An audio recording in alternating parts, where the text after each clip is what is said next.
Hello et bienvenue dans une nouvelle vidéo qui me tient à la fois très à cœur. C'est tout simplement une vidéo mes favoris en lecture, mes 5 étoiles, mes pépites, appelez-les comme vous voulez. Ce sont donc mes gros coups de cœur à qui je peux recommander parce que c'est des valeurs sûres.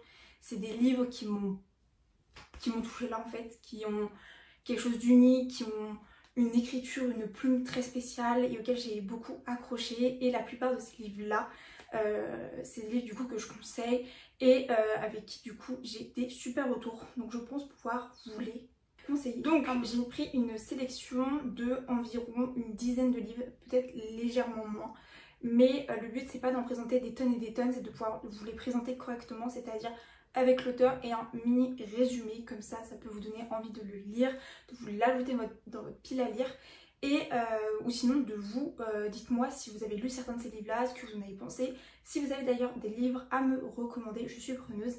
Du coup, mon premier livre à vous conseiller, c'est La nuit aux étoiles se sont éteintes de Neil Gaiman. Ce livre, c'est mon livre préféré, il est incroyable. Vraiment, comme vous pouvez le voir, je l'ai d'ailleurs annoté avec des post-it, mais même à l'intérieur, je l'ai vraiment genre annoté. Je le fais que sur mes gros coups de cœur parce que ça me fait un peu mal au cœur d'animer un livre entre guillemets à écrire dessus. Mais vraiment, gros coup de cœur du coup. Pour faire un court résumé, c'est l'histoire de Finn qui a sa maman en prison, on ne sait pas trop pourquoi, et qui n'a pas de père et qui est donc mis dans des familles d'accueil. Mais il a un petit peu mal tourné, ce qui fait qu'il n'arrête pas de changer de famille d'accueil assez souvent, si bien que finit par atterrir chez son oncle.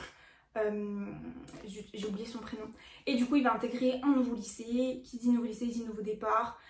Lui il n'est pas là pour se faire des copains, mais il y a une bande un petit peu d'amis qui vont un peu s'accrocher à essayer de devenir amis avec lui.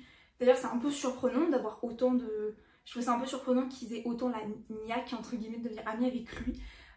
Donc on va découvrir vraiment des caractères et des personnages très profonds, très différents et qui ont plein de choses à révéler. Et on va pouvoir aussi un peu connaître les penchants de Finn pour un petit peu la destruction de soi-même parce que il est un petit peu instable dû à sa vie et aussi à sa volonté de faire sortir sa mère de prison. Donc vraiment trop bien. Et en plus ce qui est bien c'est qu'on a une alternance entre le présent et le passé. Le présent ils sont dans un road trip du coup tous les 5 parce qu'ils sont du coup un groupe de 5 aux États-Unis avec du coup dans un van, c'est vraiment, enfin dans une voiture, dans un van, je ne sais plus. Donc c'est vraiment un gros cliché mais extrêmement bien raconté. Et en parallèle du coup on a le passé avec l'histoire de Finn, la rencontre, ce qui s'est passé, les relations entre les différents personnages, comment elles ont évolué, les secrets, tout ça. Bref, je me suis un peu éparpillée mais du coup gros banger. En plus là il y a le dernier qui est sorti, c'est le tome 4. Du coup j'ai trop hâte de lire, j'ai mis dans ma liste d'anniversaire. Ensuite on a la saga Un palais d'épines et de roses que je n'ai pas en physique puisque je l'ai lu sur ma liseuse. Je l'ai lu en français mais je sais que ça se fait beaucoup de le lire en anglais parce que c'est original du coup en anglais. C'est un livre du coup de Sarah J. Maas. Et ce livre, comment vous dire que ça a été une énorme révélation. Je l'ai lu en seconde, je crois, donc il y a maintenant 4 ans. Et ça m'a fait adorer la fantaisie. Vraiment ce livre est un gros coup de cœur. En plus c'est une saga, ce qui fait que t'as le temps de développer les personnages, le monde, l'intrigue, etc. Donc vraiment trop bien. Du coup pour un court résumé, c'est ce livre se passe dans un monde où on a un monde tout fantastique qui existe. Donc déjà ça ne plaît pas à tout le monde, je sais, parce que ça peut être un peu spécial, mais moi vraiment gros coup de cœur, j'avais encore jamais lu de livre comme ça. Donc c'est l'histoire de Fire, enfin moi je le dis comme ça, il y en a, ils le prononcent pas de cette façon là, mais qui est du coup une humaine et qui doit notamment chasser pour faire survivre sa famille, puisqu'ils sont vraiment pas dans des bonnes conditions. Et donc un jour elle chasse et elle tue une bête qui s'avère en fait un être fantastique qu'on appelle un fae, c'est-à-dire ce sont des humains avec une longueur de vie une durée de vie beaucoup plus vous avez compris, je trouve plus mes mots, c'est incroyable, beaucoup plus longue et qui peuvent se transformer du coup en bêtes. Donc il s'avère qu'elle en tue une et du coup les autres failles viennent la chercher en lui disant pour purger ta peine d'avoir tué un des nôtres, tu dois venir dans notre monde pendant X temps et un peu nous servir. et ça évitera qu'on touche à ta famille, on fait rien, on les laisse tranquilles. Elle ne peut qu'accepter parce que sinon elle sait qu'elle risque gros. Et donc on se retrouve plongé dans ce monde fantastique qui est mais tellement bien décrit avec une richesse et une diversité incroyable. Et elle se retrouve du coup notamment chez un roi. En fait il y a différents royaumes et elle se retrouve donc chez le roi du printemps il me semble, ou quelque chose comme ça. Et donc on va pouvoir découvrir un petit peu ses secrets, on va pouvoir découvrir aussi un petit peu qu'est-ce qui menace ce monde du monde fantastique, parce que bien évidemment il y a un petit peu des méchants. On va pouvoir découvrir aussi comment elle évolue dedans, qu'au final elle s'y plaît au lieu de dire qu'elle n'aime pas. Enfin on voit vraiment une évolution. C'est un peu compliqué à résumer parce que je l'ai lu il y a très longtemps, je ne l'ai pas relu depuis, et c'est surtout qu'il y a 4 tomes, donc j'essaie de vraiment vous faire l'intrigue principale, mais c'est minime comparé au reste de l'histoire. Mais tout ce que je peux vous dire, c'est que toutes les personnes qui l'ont lu ont vraiment adoré, ont mis un 5 étoiles. Donc je vous le conseille, et puis il est très connu du BookTok, donc je vous avoue que vous avez déjà dû en entendre parler. Livre suivant, alors ce livre-là, j'ai jamais entendu quelqu'un en parler. Alors que pour moi c'est un vrai banger, c'est ce livre, c'est Je te hais passionnément. C'est une trilogie, j'ai que chez moi le 1 et le 3, le 2 je l'ai lu sur ma liseuse et je l'ai lu en 4e je crois. Je pense, attention, je pense que si je le lisais actuellement, je vais bientôt avoir 19 ans, je pense que j'aurais beaucoup moins aimé parce que ça reste un petit peu bateau entre guillemets, enfin oui et non, mais dans l'idée ça peut être un petit peu bateau, mais je l'ai lu en 4e et c'était un des premiers livres de romance que je lisais entre guillemets, et ça a été le gros coup de cœur parce qu'on n'est pas sur aussi une romance toute simple et toute bête, on est sur quelque chose de beaucoup plus profond, d'où le fait qu'il y ait 3 tomes. Donc on suit, c'est qui déjà l'autrice? Ah oui, Sarah Wolf. On suit Isis Blake qui ne veut plus jamais tomber amoureuse parce que son premier amour l'a un petit peu détruite de plusieurs façons, je ne vais pas vous les dire parce que ça fait partie du suspense. Et qui a déménagé et a changé du coup de lycée pour pouvoir mieux s'intégrer également parce qu'elle subissait du harcèlement. Et du coup elle se retrouve dans ce nouveau lycée et il se trouve qu'elle rencontre Jack Hunter qui est pour elle vraiment le garçon, vous voyez, le garçon cliché qu'elle ne peut pas s'encadrer. Et elle se retrouve à lui coller un gros pain dans la figure. Je ne sais plus pour X ou Y raison, pour défendre quelqu'un je crois ou quelque chose comme ça, parce qu'elle ne peut pas s'encadrer ce genre de personnalité en fait. Et donc ça va un peu devenir des ennemis dans le sens où elle va sans cesse chercher à lui faire des crasses et inversement parce que lui il ne se laisse pas faire. Et du coup on va avoir un peu une relation qui va s'instaurer parce que pour se faire des crasses ils vont chercher un peu dans le passé de l'un et l'autre pour, vous voyez, mettre la level supérieur, sauf que également Jack Hunter a un petit peu un passé aussi un petit peu avec des petites péripéties on va dire.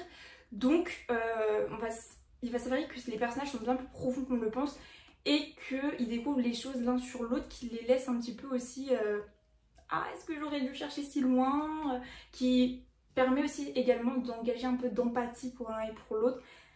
Donc bon, je vais pas vous dire plus, mais en tout cas vraiment gros banger, j'ai beaucoup aimé. Ma soeur l'a lu il me semble et qu'elle avait beaucoup aimé également. Donc voilà, c'est vraiment la première fois que je prône ce livre, mais lisez-le, il est très bien. Et puis il se lit vraiment très vite, il fait quoi? Il fait 300 pages. Ensuite, livre suivant que j'ai adoré, c'est Je t'ai rêvé de Francesca Zappia, je sais pas si je le prononce bien. Ce livre pareil, j'ai jamais entendu personne en parler parce qu'il est pas du tout connu. Et je l'ai lu il y a vraiment très longtemps, j'ai dû le lire en 4e, 3e. Mais gros coup de cœur, et je sais que je le lirai, je l'adorais toujours autant. Parce qu'il traite de la pathologie de la schizophrénie et j'ai jamais lu de livre à part celui-ci qui en parlait. Et j'ai vraiment beaucoup aimé. Donc en fait, on suit, je sais même plus comment elle s'appelle, la personnage principale.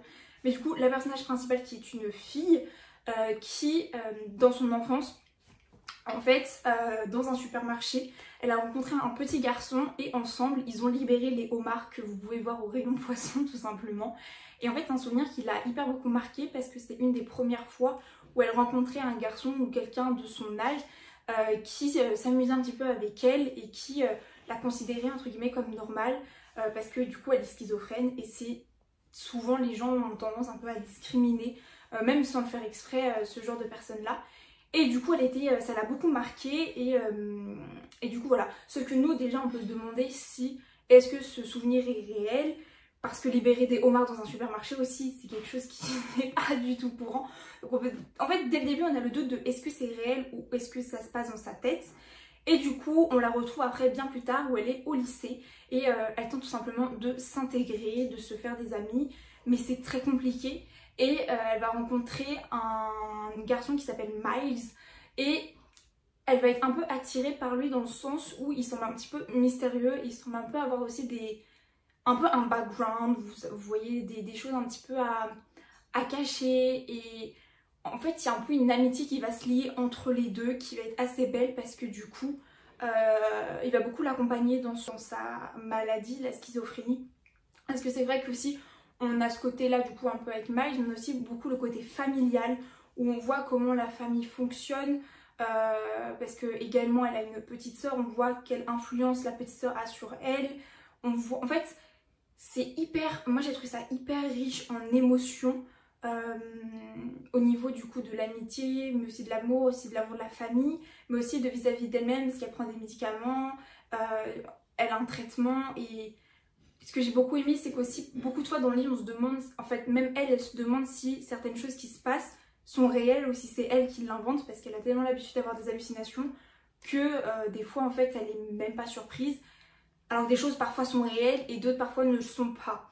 Et du coup il y a beaucoup déjà de retournements de situation vis-à-vis de ça et je trouve ça hyper touchant. Et ensuite, livre suivant, c'était Tout le bleu du ciel de Melissa d'Acosta. Normalement je l'ai chez moi mais je ne l'ai pas trouvé donc je vais vous le mettre comme ça. C'est un superbe livre, je pense que vous le connaissez déjà parce qu'il a énormément marché à sa sortie. Même encore maintenant c'est un livre qui se lit beaucoup aussi en été parce que ça parle de road trip. Donc on suit, je crois qu'il s'appelle Émile. Qui apprend, qui perd la mémoire et qui va finir par la perdre d'ici 2-3 mois. Vraiment au point où, je sais plus, je perds tous les noms, c'est horrible. Ceux qui ont l'Alzheimer, voilà c'est ça, qu'il atteint d'Alzheimer et qu'il lui reste que 2-3 mois où en gros il va vraiment bien se souvenir et après ça va faire que se dégrader et il sera complètement sénile. Donc il décide en fait, puisqu'en fait il est très jeune, il a la trentaine il me semble, il décide de s'éloigner de sa famille pour pas les faire souffrir et de partir en road trip dans les Pyrénées il me semble. Et sur la route il va croiser la route d'une fille qui s'appelle... je sais plus, mais il va croiser la route du coup d'une jeune femme qui va décider de l'accompagner dans son road trip. Et déjà ça va être un super livre au niveau de la richesse du décor, de l'environnement parce c'est très détaillé, on est dans des superbes paysages et même la relation qui va s'installer entre les deux va être assez magique parce que du coup elle va apprendre que lui va perdre la mémoire. Du coup déjà on va voir comment ça va se développer, quelles conséquences ça va avoir parce que parfois il va oublier des choses par rapport à elle, par rapport à ce qu'il vient faire là. Donc on voit un petit peu tout ce qui se passe et c'est un livre qui est très touchant émotionnellement. Je sais que toutes les personnes qui l'ont lu ont pleuré et ont été touchées un petit peu par la façon dont c'était abordé parce que c'est très beau mais en même temps c'est très triste. Donc voilà, c'est un super livre quand même, je vous le conseille. C'est un gros bébé parce qu'il fait quand même 500 pages je crois, mais il se lit très très bien et très très vite. Du coup, je vous le conseille. Ensuite, livre suivant, je vais vous parler tout simplement de La femme de ménage. Mais est-ce qu'il y en a besoin de parler? Je ne sais pas parce que vous l'avez vu de partout, vous avez vu l'énorme hype autour de ce livre. Je ne peux que confirmer cette hype, je l'ai lu il y a maintenant, il y a bientôt 1 an.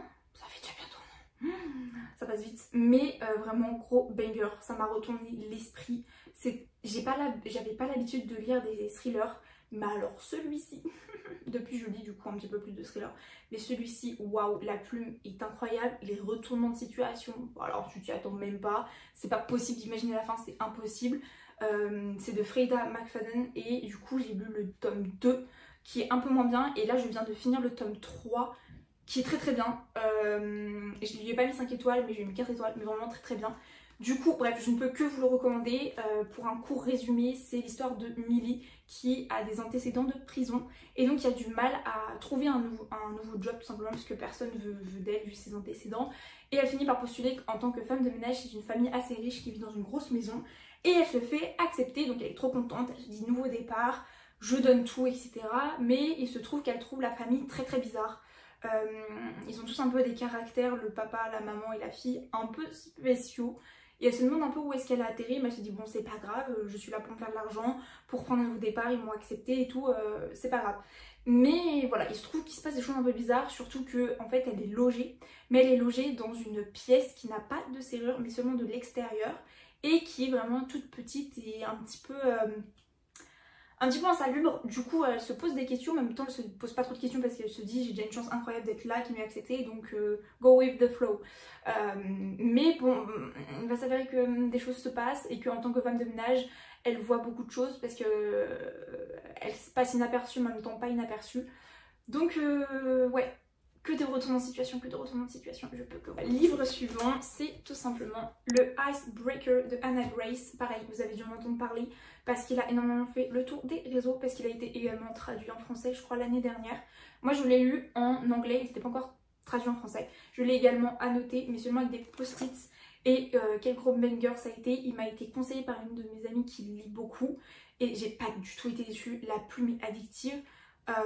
Ce qui se passe est complètement addictif. C'était la première fois que je lisais un livre qui parle du patinage artistique, du hockey.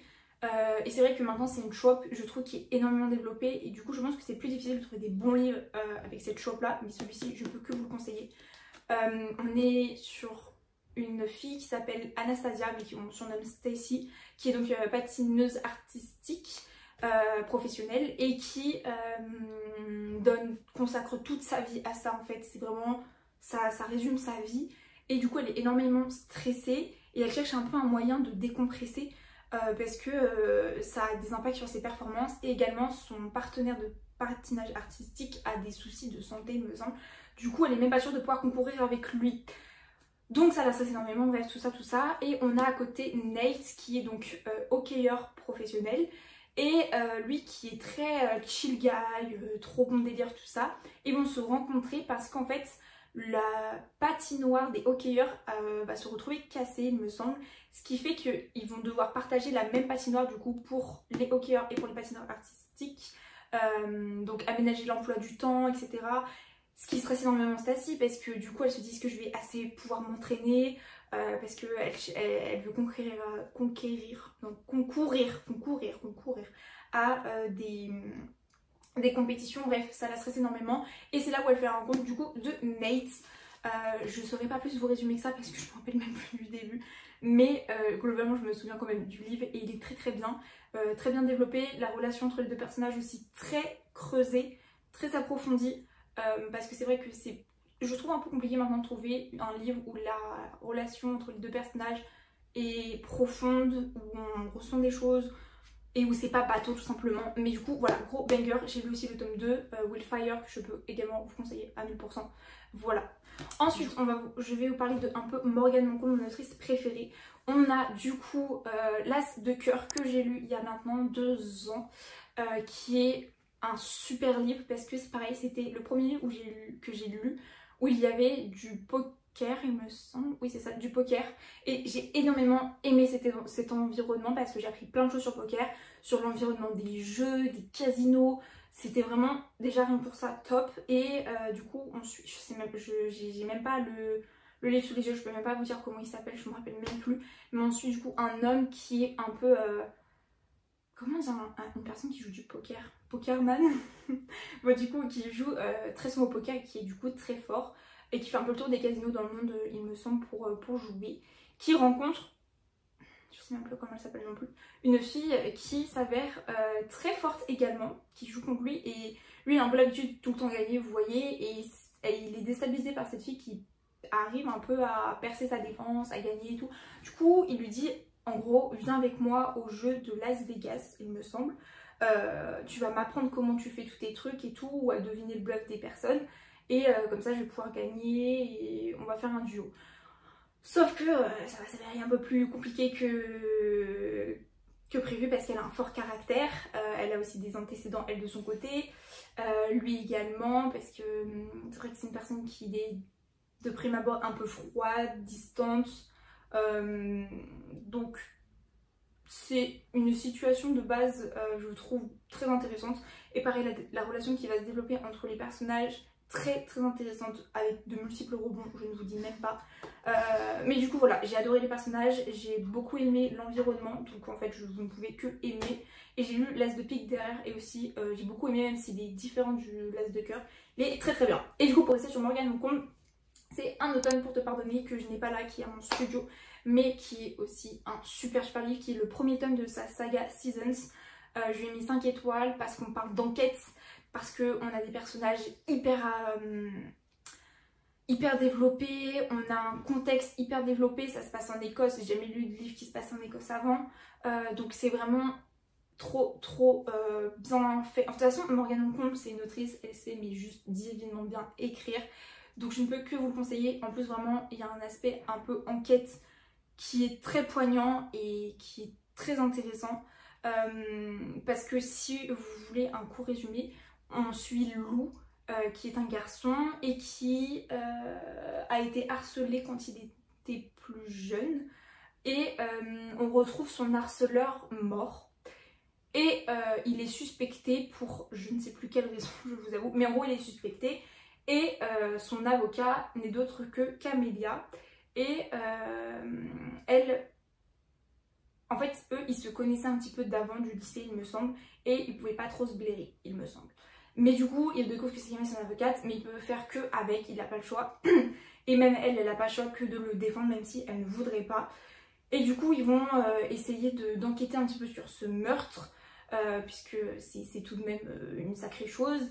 Et on va du coup découvrir des choses, ma foi, un petit peu épicées, parce que c'est vraiment plein de rebondissements, surtout que du coup on parle de son ancien harceleur, il y a d'autres personnages, je me semble qu'il y a à peu près 5 personnages un peu principaux, et du coup on a vraiment une liste de suspects avec des personnalités très différentes mais qui ont un peu tous un alibi, mais en même temps ils ont tous une raison un petit peu de lui en vouloir. Du coup, très intéressant. Je suis désolée si je suis nulle pour résumer, mais en fait, quand ça fait longtemps que j'ai lu un livre, parfois j'oublie un peu et j'ai du mal à résumer. Mais grosso modo, c'est un très bon livre. Vous ne pouvez que l'aimer. La bibliothèque de minuit de Matt Haig, ou très communément appelée The Midnight Library, qui est très connue du BookTok également. Et c'est vrai que, par contre, j'en ai pas beaucoup entendu parler dans le BookTok français, mais qui est un très bon livre que j'ai même offert à ma maman pour son anniversaire. Il m'a sorti d'une panne de lecture, donc pour vous dire. Du coup, on suit Nora qui a des envies suicidaires en fait, parce qu'elle n'aime pas du tout sa vie, l'impression d'avoir tout raté, tout gâché, et elle a plus trop d'espoir. Et un jour, du coup, elle rentre dans une librairie, et cette librairie se retrouve un petit peu magique, c'est-à-dire que chaque livre, c'est une version de sa vie différente, où elle a fait un choix différent, ce qui a amené en fait à une vie totalement différente. Et elle va un peu visiter en fait ces différentes vies qu'elle aurait pu avoir si elle avait fait tel ou tel choix, et elle fait que jongler, etc. Et du coup déjà ça va lui permettre de faire une grosse introspection sur elle-même. Nous ça nous fait poser un petit peu des questions et on va voir comment ça va évoluer, comment ça va avoir de l'impact sur ses pensées un petit peu noires, sur ses remises en question sur sa propre vie. On va découvrir un peu de choses du coup sur son passé, sur ses histoires, et vraiment très joliment écrit. Et j'ai trouvé ça en fait intéressant, le concept. J'avais jamais lu un livre de ce type là et j'ai pas du tout été déçue, je trouvais ça vraiment très intéressant, donc à lire. Et pour le dernier livre, parce que ma foi ça fait un petit moment que je filme, je vais vous parler de The Spanish Love Deception de Elena Armas, qui est un beau bébé parce qu'il fait plus de 500 pages je crois, même plus de 600 pages, que j'ai annoté comme vous pouvez le voir, mais qui se lit à une vitesse complètement folle. Je l'ai lu en 2-3 jours je crois, qui est vraiment très bien. Vraiment, toutes les personnes qui l'ont lu ont aussi adoré. Donc je peux vous conseiller, mais également très connue du BookTok. Donc on suit Catalina qui a un nouveau travail et qui essaie de se faire bien voir par tout le monde, notamment par son boss, puisque c'est son nouveau travail, sauf qu'elle a l'impression que son boss ne peut pas la blairer. Elle comprend pas trop pourquoi, et du coup elle a l'impression qu'il y a un peu une hantise entre les deux. Et de son côté personnel, elle est invitée au mariage de sa sœur, mais elle ne veut pas y aller seule, puisqu'elle n'a pas de copain, d'homme, de mari, tout ce que vous voulez, parce que à son mariage, ce mariage-là se retrouvera son ex qui est ami avec, je crois, du coup, le marié de sa sœur. Donc elle ne peut pas arriver le bras vide, entre guillemets. Donc elle cherche un petit peu quelqu'un pour l'accompagner et il se trouve que son boss a entendu la conversation au travail et se propose de venir. Elle se dit mais il a complètement craqué son slip en fait. Mais du coup ils se retrouvent tous les deux, on va partir en Espagne pour du coup le mariage de sa sœur. Donc déjà j'ai trouvé très bien que ça soit dans un autre pays, en Espagne, on découvre toute la culture espagnole. On découvre du coup des personnages très intéressants, intrigants, parce que mine de rien le petit Aaron a beaucoup de choses à raconter également. Et du coup on découvre aussi toute l'atmosphère familiale d'une famille espagnole, la relation qui se creuse entre les deux personnages, et c'est un slow burn, donc c'est-à-dire que littéralement il ne se passe rien pendant 500 pages en termes de bisous, tout ce que vous voulez. Donc c'est vraiment addictif parce que tu as envie de connaître la suite en fait, et même c'est un slow burn, donc c'est-à-dire que ça va très doucement, la relation entre les personnages, on a le temps de la développer, bah justement en fait tu le lis d'une traite parce qu'il est vraiment très bien. Donc je ne peux que vous le conseiller. Et du coup voilà pour mes principaux 5 étoiles. Il y en a bien sûr d'autres, je ne sais pas tous pris, mais j'ai pris ceux qu'en tout cas je suis quasiment sûre que vous allez aimer. Je pense que je pourrais faire une partie 2 à cette vidéo un peu plus tard. Dites-moi si vous avez aimé, si vous avez des 5 étoiles à me recommander.